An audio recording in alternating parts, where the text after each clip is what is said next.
유대인들이 기도할 때마다 항상 암송하는 구절 가운데 하나가 신명기 6장 4절로 5절 말씀이에요. 쉐마 이스라엘, 이스라엘아 들으라로 시작하는 말씀이죠.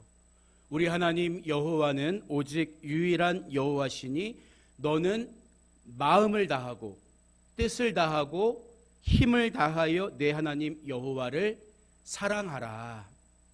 이 말씀을 암송하면서 항상 기도한다는 거예요. 여러분, 우리가 유일하신 하나님을 사랑하되 어떻게 사랑해야 한다고요? 마음을 다하고 뜻을 다하고 힘을 다해서. 그런데 여기서 마음에 해당하는 히브리어가 레바브란 단어거든요. 레바브. 오늘 우리가 읽은 본문 말씀의 핵심 단어라고 할 수 있는 중심으로 똑같이 사용된 단어가 마음을 의미할 때 쓴 레바브라는 단어라는 거예요. 즉 마음과 중심은 같은 뜻이다. 너는 마음을 다해서 하나님을 사랑하라. 이 말씀은 곧 너는 중심을 다해서 하나님을 사랑하라는 뜻이라는 거죠. 그리고 이어지는 뜻을 다해서 하나님을 사랑해라. 이 뜻으로 번역된 네피시라는 말은 본래 영혼을 가리킵니다. 그러니까 마음이라든지 뜻은 사람들 눈에 잘 안 보이는 우리의 마음 상태임에 비해서 힘을 다해서 하나님을 사랑해라. 이것은 눈에도 보이는 거예요. 하지만 하나님은 눈에 보이지 않는 우리가 마음을 다하는지 뜻을 다하는지 영혼을 다하는지 중심을 다 바치는지 다 알고 계시다는 거죠. 한 학생이 교수님께 이런 질문을 해요. 교수님, 지금 이 세상에 돈이면 안 되는 게 없는데 도대체 정신적인 게 물질적인 것보다 더 중요하다고 말씀하시는 근거가 어디 있습니까? 이렇게 물어봤다는 거예요. 그러자 교수님은 물론 자네 말처럼 돈은 인간에게 꼭 필요한 것이지. 하지만 돈이 전부는 아니라네. 가령 돈으로 집을 살 수는 있지만 행복한 가정은 살 수 없지 않는가. 돈으로 책을 살 수는 있지만 지식마저 저절로 굴러 들어오는 것은 아니지 않는가. 돈으로 사람을 살 수는 있지만 그 마음까지 살 수는 없는 것 아니겠나? 여러분, 그래요. 하나님은 우리를 구원하기 위해서 독생자라는 가치를 매길 수 없는 어마어마한 값을 지불하셨습니다. 그러나 그렇게 엄청난 가치를 지불하셨지만 여전히 하나님을 몰라주는 사람들이 있는 거예요. 사람의 마음은 하나님이 살 수가 없어요. 지금 우리가 하나님 앞에 예배드리는 것은 자발적인 우리의 선택이죠. 그래서 하나님은 우리가 진심으로 자원하는 마음으로 부르는 찬양, 간절한 마음으로 드리는 예배, 이걸 너무나 기뻐하시는 거예요. 우리의 중심을 아시는 하나님은 여기 많은 사람들이 예배 드리고 있지만 한 사람 한 사람이 어떤 마음과 어떤 중심으로 하나님을 예배하고 있는지 다 알고 계십니다. 하나님 마음에 합한, 하나님 마음을 시원하게 해드리는 얼음 냉수와 같은 여러분이 되시기를 주님의 이름으로 축복합니다. 이스라엘의 초대 왕이 사울이었잖아요. 그런데 하나님 말씀에 불순종해서 결국 버림받게 돼요. 물론 버림받았다고 해서 즉각 왕의 자리에서 축출된 것은 아니었습니다. 하지만 하나님이 이미 그를 버렸다고 했어요. 그러니까 잘 보세요. 껍데기는 이스라엘 왕이에요. 그러나 실제로는 하나님과 아무 상관없는 사람이 당시 사울이었다고요. 여러분, 우리의 겉모습도 마찬가지예요. 나의 겉모습, 세상에서 걸쳐준 옷이 아무리 화려해도 그 속에 있는 내가 하나님과 아무 상관이 없다면, 버림받은 사람이라면 나는 아무것도 아니라는 거죠. 그리고 하나님은 아무도 주목하지 않았던 초라한 목동 소년 다윗을 당신을 위한 왕으로 택하셨다는 거예요. 여러분, 그러면 다윗이 하나님의 선택을 받게 된 근거는 뭐였을까요? 왜 하나님이 다윗을 이뻐하셨냐는 거예요. 하나님은 우리의 중심을 보신다고 하셨기 때문에 다윗의 중심, 다윗의 마음이 하나님께 맞았던 거지요. 여러분, 앞서 말씀드렸던 것처럼 오늘 본문 말씀에서 중심으로 번역된 레바브란 단어는 마음과 같은 의미인데 본래는 사람의 심장을 가리키는 단어예요. 중심, 심장, 마음. 따라서 중심은 뭐냐? 사람의 마음을 포함한 전인격, 그 사람의 진짜 속사람, 이것을 가리키는 의미로 사용되곤 했다는 거예요. 하나님이 그래서 우리 마음의 중심을 보신다는 말은 내 마음속에 정말 하나님만 믿는 믿음이 있는지, 하나님만 사랑하는 그 사랑의 마음이 있는지 하나님은 헤아려 보신다. 헤아려 보신다. 겉으로 아무리 찬양 열심히 하고 겉으로 아무리 좋은 신앙인처럼 보여도 하나님은 우리 속마음을 보신다는 거예요. 사울이 버림받게 된 것은 이 중심으로, 진짜 그 마음으로 하나님과 하나님 말씀을 믿지 않았고 하나님을 사랑하지도 않았기 때문에 버림받은 것이다. 우리는 그 사실을 확인할 수가 있어요. 그런데 성경을 보면요, 사울이 버림받게 된 것은 갑자기 일어난 사건이 아니에요. 무슨 말이냐 하면 사울도 나름대로 처음에는 하나님을 마음에 모시고 잘 해보려고 했다는 거예요. 그런데 그 마음의 중심에서 점점 하나님 말씀이 밀려가게 되고 자기의 세속적인 욕망과 교만한 마음이 주인 행세를 하게 되면서 그 중심이 변질돼 버린 거예요. 하나님이 그때마다 사무엘 선지자를 통해서 돌이켜야 한다 경고하셨지만 사울은 끝내 듣지 않았던 거죠. 여러분, 그래서 사람의 중심, 진실한 마음으로 하나님께 나아가는 것은 하나님이 대신해 주는 게 아니에요. 저절로 그런 마음 주시는 게 아니라고요. 억지로 되는 게 절대 아닙니다. 그런데 어떤 분들은 종종 그런 식의 기도를 드릴 때가 있어요. 하나님, 저 너무 힘들어요. 아시죠? 그러니까 이 문제를 해결해 주시든지 아니면 이길 수 있는 마음을 주셔야 힘들지만 제가 이길 수 있죠. 항상 이런 태도로 기도를 하시는 분들이 계세요. 저도 사실 예전에 이런 식의 기도를 드릴 때가 있었어요. 오락실에 가지 말라고 그렇게 부모님이 혼내시고 선생님이 혼내시는데 제 마음은 자꾸 오락실에 가 있는 거예요. 그러니까 기도를 할 때도 하나님, 제가 오락실에 안 갈 수 있는 마음을 주셔야 제가 안 갑니다. 제가 만약에 오락실에 가면 그것은 그런 마음 안 주신 하나님 책임이에요. 책임을 하나님께 전가시키는 거예요. 내 상황과 내 형편과 처지가 객관적으로 도저히 안 되니까 하나님이 나를 바꿔주지 않으면 나는 할 수 없어요. 이런 마음이죠. 그런데 사울왕이 이런 과정을 밟았어요. 이런 과정을 똑같이 보세요. 블레셋과의 전투를 앞두고 병사를 소집해요. 이 모인 병사만 가지고도 블레셋 군대를 상대하기가 벅찬데 하나님께 제사를 드리고 전투에 나가야 백성들이 용기 백배해서 싸울 텐데 제사를 관장할 사무엘이 약속한 7일이 지났는데도 안 오고 있는 거예요.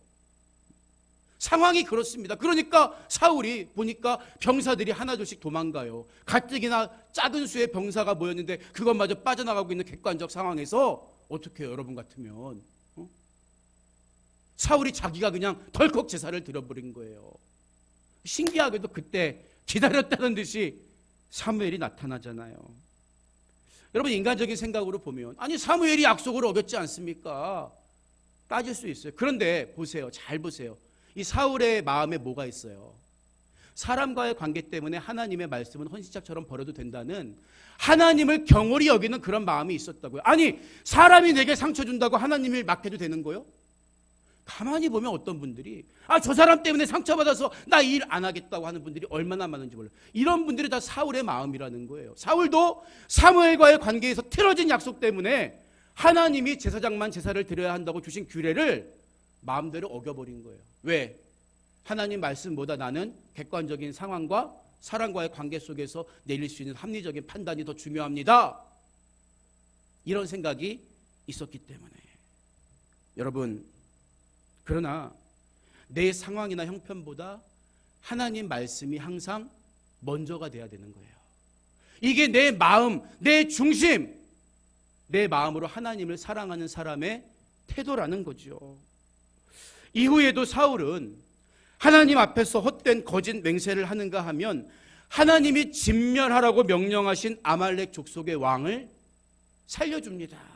그리고 기름지고 살찐 좋은 가축은 죽이지 않고 다 남겨둬요. 아까우니까. 보세요. 처음에는 자기 합리화에서 시작된 사울의 작은 일탈이었는데 나중에 어떻게 돼요? 거짓 맹세도 남발하게 되고 더 나아가서는 하나님이 직접 명령하신 말씀도 정면으로 어기게 되었다는 거죠. 그래서 사무엘상 15장 23절을 보면 사무엘이 사울에게 왕이 여호와의 말씀을 버렸으므로 여호와께서도 왕을 버려 왕이 되지 못하게 하셨나이다. 사울 왕의 폐위가 확정된 거예요. 보세요. 하나님이 사울을 먼저 버리신 게 아니에요. 마찬가지 하나님이 나를 버리시는 게 아닙니다. 언제나 인간이 먼저 하나님과 하나님의 말씀을 우습게 여기고 버리는 거예요. 하나님은 절대 만홀히 여김을 당하시지 않는다 그랬어요. 우리가 하나님을 만홀하게 우습게 여기면 하나님도 우리를 우습게 여기신다는 거예요. 제 아무리 왕이라고 해도 하나님 앞에 중심이 바로 서 있지 못하면 사울처럼 버림받게 된다는 것을 우리는 성경을 통해서 확인하게 되는 것입니다. 그런데 사울이 버림받은 것을 보고 사무엘이 너무 속상하고 안타깝잖아요. 그런 사무엘에게 하나님이 말씀하시는데 본문 1절을 보면 내가 이미 사울을 버려 이스라엘 왕이 되지 못하게 하였거늘 내가 그를 위하여 언제까지 슬퍼하겠느냐. 너는 뿔에 기름을 채워 가지고 가라. 내가 너를 베들레헴 사람 이새에게로 보내리니 이는 내가 그의 아들 중에서 한 왕을 보았느니라. 이런 말씀을 하십니다. 여러분, 사무엘의 슬픔은 단순히 어떤 사울 왕에 대한 개인적인 심정 때문만은 아니에요. 그로 인해서 이스라엘 사회 전반에 나타날 부작용을 염려했기 때문이었죠. 그러나 하나님은 절대 사람이 없어서 일 못하시는 분이 아니십니다.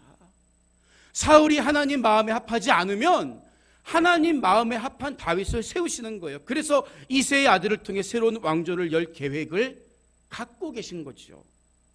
그런데 사울이 비록 하나님으로부터 버림받음으로써 영적인 왕권은 이미 상실되었지만 정치 군사적으로는 여전히 이스라엘의 왕으로 군림하고 있었습니다. 그렇기 때문에 그런 상황에서 만약 사무엘이 이제부터는 이 사람이 왕이다 공개적으로 기름 부음을 할 경우 당연히 반역 행위로 몰릴 수가 있는 거죠. 그래서 2절을 보면 내가 어찌 갈 수 있으리까 사울이 들으면 나를 죽이리이다 이렇게 묻고 있는 거잖아요. 여러분, 이런 사무엘의 반응은 단지 사울이 자기를 죽일까 죽음이 두려워서만은 아니라는 거예요. 만약에 일이 그런 식으로 전개되면 자기 한 사람 목숨 죽고 끝나는 게 아니라 이새의 가문까지도 도대체 누가 나 대신 왕이 되는 거야? 이새 가문? 삼족을 멸해라. 이새 가문까지도 화를 면키 어려울 것이고 또 그렇게 이제 막 나가게 된 사울왕 통치하에 얼마나 많은 이스라엘 백성들이 고통을 받아야 하겠습니까? 그래서 하나님은 사무엘의 그런 질문에 대해서 책망하지 않으세요. 네가 죽음이 두려워? 사무엘이 그런 마음이 아니었다는 거죠. 그리고 즉시 지혜로운 방법을 가르쳐 주시잖아요. 그게 뭡니까? 2절 후반부와 3절 전반부를 보면 너는 암송아지를 끌고 가서 말하기를 내가 여호와께 제사를 드리러 왔다 하고 이새를 제사에 청하라. 지혜로운 방법을 가르쳐 주십니다. 왜냐하면 당시에는 블레셋과의 오랜 전쟁으로 인해서 실로에 있는 성소가 파괴된 상태였어요. 그래서 성소에 가서 제사를 못 드리고 어디에서든지 이 사무엘이 출장을 가는 거예요. 그래서 거기서 제사를 드린 일은 자연스러운 일이었습니다. 그리고 본문에 언급된 제사는 아마 제사 후에 제물을 함께 나누어 먹는 이 잔치가 동반된 화목제였을 거예요. 그러니까 그 베들레헴 지역에 가서 화목제를 드리고 사람을 초청할 때 2세 식구들도 2세 집안의 식구들도 초청해서 자연스러운 자리를 만들면 돼. 하나님 이런 방법을 가르쳐 주신 거죠. 그리고 계속해서 내가 네게 알게 하는 자에게 나를 위하여 기름을 부을지니라. 나를 위한 왕으로 기름 부어 세워라. 이렇게 말씀하시는 거예요. 여러분 이 대목이 굉장히 의미심장합니다. 왜 그런가 하면요. 사실 사무엘이 사울왕에게도 기름을 부었거든요. 다윗에게도 기름을 부어요. 그런데 다윗의 기름 부음과 사울의 기름 부음은 똑같은 기름 부음이지만 굉장히 차이가 있어요. 먼저 사울의 기름 부음은 누가 원해서 기름 부은 거예요? 하나님과 사무엘은 절대 이스라엘의 왕이 세워지는 것을 원치 않았지만 백성들이 우리도 전쟁에 나가려면 왕이 필요해요. 가만히 보니까 주변 나라들이 우리를 시시때때 쳐들어오는 게 다 우리에게 왕이 없어서 그러니까 빨리 우리에게도 왕을 세워줘요. 그러니까 하나님이 그냥 그들의 욕을 들어줘라 해서 사람들을 위해서 기름 부음 받은 사람이 사울이었다면 하나님이 오늘 본문 말씀에서 나를 위하여 기름 부을지니라. 이 말은 단순한 이스라엘의 왕으로 끝나는 게 아니라 내가 너희와 맺을 언약을 성취하기 위해서. 예수님이 누구의 후손으로 오십니까? 아브라함과 다윗의 자손 예수 그리스도의 계보라. 마태복음이 이렇게 선언하고 있잖아요. 하나님이 우리에게 성취하실 언약을 이루기 위해서 나를 위하여 기름을 부으라. 이렇게 차이가 있는 거예요. 여러분, 우리가 하는 일도 마찬가지입니다. 우리가 주님의 이름으로 하는 어떤 일도 사람이 목적이 되면 안 되는 거예요. 하나님의 영광이, 하나님의 이름이 높임받게 하는 것이 전도든 선교든 구제든 모든 사역이든 우리의 진정한 목적이 되어야 하는 것입니다. 하나님을 성공시켜 드리기 위해서 일할 때, 하나님의 능력을 구할 때 하나님이 응답하시고 역사하시는 거예요. 하나님이 주신 지혜로 베들레헴 성읍에 들어가 제사를 마치고 음식을 나누는 자리에 이새와 그 아들들이 초청이 돼요. 오늘 우리가 다 읽지는 않았지만 뒤에 나오는 말씀으로 볼 때 사무엘 선지자의 요청에 따라서 이새의 아들들이 한 명씩 사무엘 앞을 지나간 것으로 보이죠. 가장 먼저 사무엘 앞을 지나간 사람은 장자 엘리압이었습니다. 그런데 아마 이 엘리압의 용모가 사울왕처럼, 사울왕도 사람보다 이 머리가 어깨 위에 있었다 그러잖아요. 사울왕처럼 용모가 아름답고 키도 컸던 것 같아요. 그래서 6절을 보면 사무엘이 엘리압을 보고 마음에 이르기를 여호와의 기름 부으실 자가 과연 주님 앞에 있도다. 사무엘이 감탄을 해요. 그만큼 엘리압의 외모가 수려했던 것 같죠. 하지만 하나님은 사무엘에게 야, 내가 버린 사울 또한 용모와 키가 수려했어. 그거 기억해. 그게 생각나게 하세요. 그래서 7절을 보면요, 그의 용모와 키를 보지 말라. 내가 이미 그를 버렸노라. 내가 보는 것은 사람과 같지 아니하니 사람은 외모를 보거니와 나 여호와는 중심을 보느니라. 중심을 보느니라. 이런 말씀을 하세요. 여러분, 재밌는 사실이 이 본문에서 용모를 뜻하는 히브리어가 마르에라는 단어인데요. 마르에, 용모. 이 마르에라는 용모를 가리키는 단어의 어원이 보다라는 단어에서 유래했다는 거예요.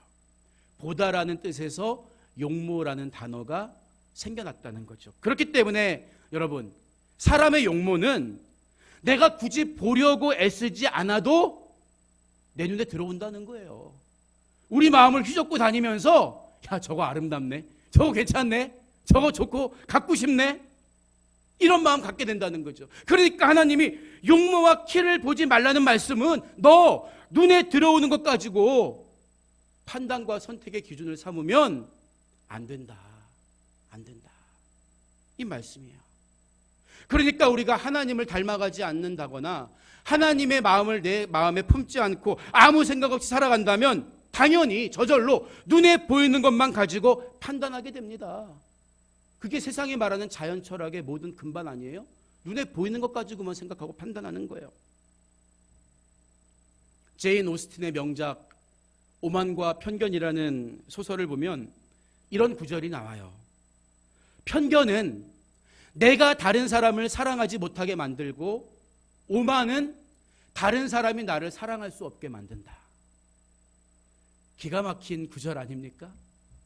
편견을 가지고 있으면 남을 사랑할 수 없어요.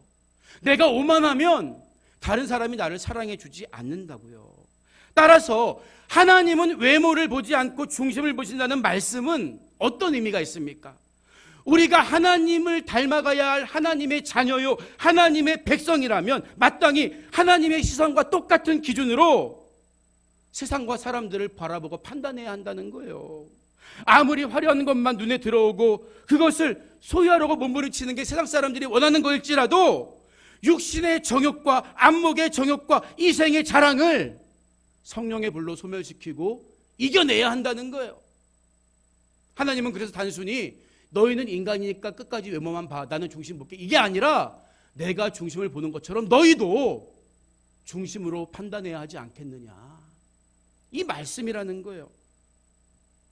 여러분, 그렇다면 사울을 버리고 다윗을 택하신 하나님은 다윗의 어떤 중심을 보셨을까요? 우리도 그 마음을 가져야 하잖아요. 물론 다윗이 쓴 수많은 시편을 보면 하나님을 향한 다윗의 마음이 어떤지 우리가 깨달을 수 있어요. 하지만 너무 방대하죠, 하나하나 이야기하려면. 그런데 사도행전 13장을 보면 바울이 비시디아 안디옥에 있는 회당에서 설교할 때 이런 이야기를 합니다. 내가 이새의 아들 다윗을 만나니 내 마음에 맞는 사람이라 내 뜻을 다 이루리라 하시더니 하나님이 약속하신 대로 이 사람의 후손에서 이스라엘을 위하여 구주를 세우셨으니 곧 예수라, 이렇게 설교해요. 하나님이 내가 이새의 아들 다윗을 세울 것이다, 이렇게 말씀하셨던 이야기를 언급하면서 예수님의 복음을 전하고 있는 거죠. 여러분, 성경의 저자들, 바울을 포함한 저자들이 인정한 다윗은 하나님 마음에 맞는 사람, 옛날 성경에는 하나님 마음에 합한 자였다는 거예요. 사실 이 말씀은 사무엘상 13장에 기록된 말씀을 바울이 인용한 거거든요. 사울이 자기 마음대로 블레셋과의 전투를 앞두고 제사를 드렸을 때 사무엘이 나타나서 이런 말을 합니다.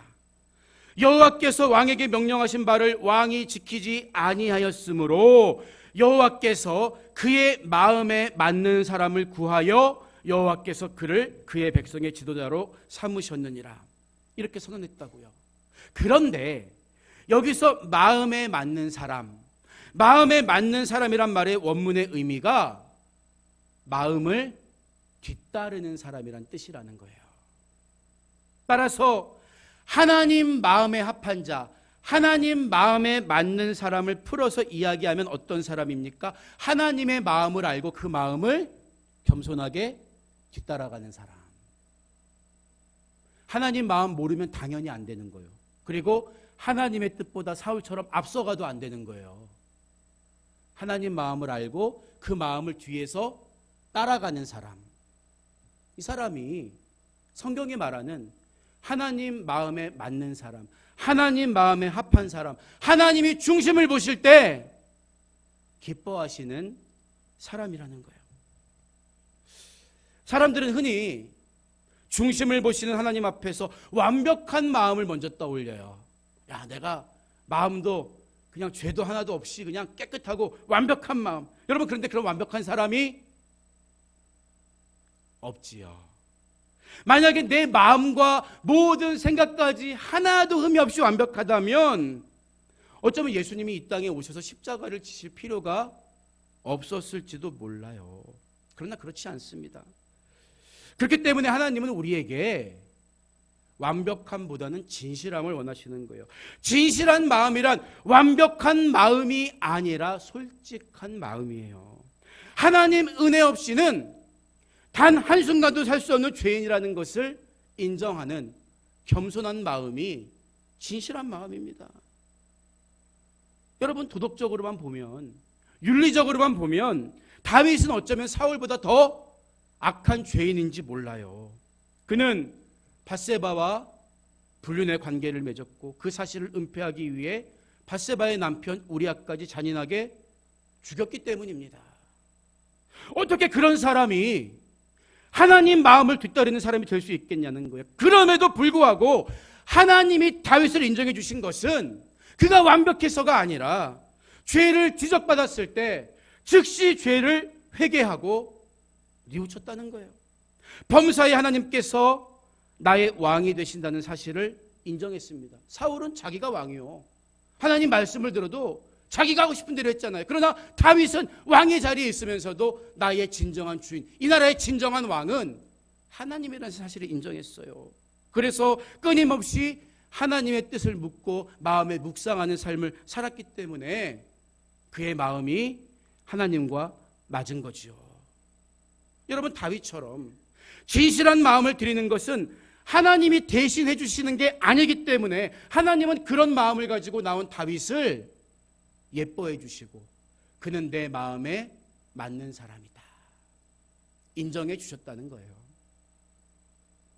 오늘 말씀을 마무리합니다. 며칠 전 가깝게 지내는 목사님과 교회에서 차를 마시면서 이야기를 나누는데 파리 한 마리가 웽 날라 들어와서 분주하게 다니는 거예요. 얼마나 걸기적거립니까? 잡으려고 하면은 휙 날아가서 벽에 붙어가지고 손을 모으고선 머리를 이렇게 계속 비비고 있는 거예요. 그런데 여러분, 파리가 비록 더러워 보이지만 곤충 중에서 눈이 가장 깨끗한 곤충이라는 거 혹시 아세요? 파리를 자세히 보면요, 그 머리의 대부분이 눈이거든요. 끊임없이 앞다리로 이 눈을 닦아내고 있는 거예요. 거기에는 이유가 있다고 하지요. 왜냐하면 파리의 눈은 우리의 눈과 달리 여러 개의 눈이 합쳐진 겹눈이라고 합니다. 그래서 겹눈에 먼지라도 하나 앉으면 이게 굴절이 돼가지고 먹잇감이나 자기를 죽이려는 천적들의 모습이 여러 개로 겹쳐 보인다는 거예요. 그러니까 파리가 계속 이렇게 머리를 닦아내는 것, 눈을 닦아내는 것은 살기 위해서, 깨끗이 보여야 살 수 있다는 것을 본능적으로 알기 때문에 그렇게 닦아낸다는 거예요. 우리 예수님께서는 마음이 청결한 자는 복이 있나니 그들이 하나님을 볼 것이며, 그런 말씀을 했어요. 그렇다면 지금 여러분의 마음은 얼마나 깨끗합니까? 얼마나 자주 내 마음의 때를 회개하고 닦아내시나요?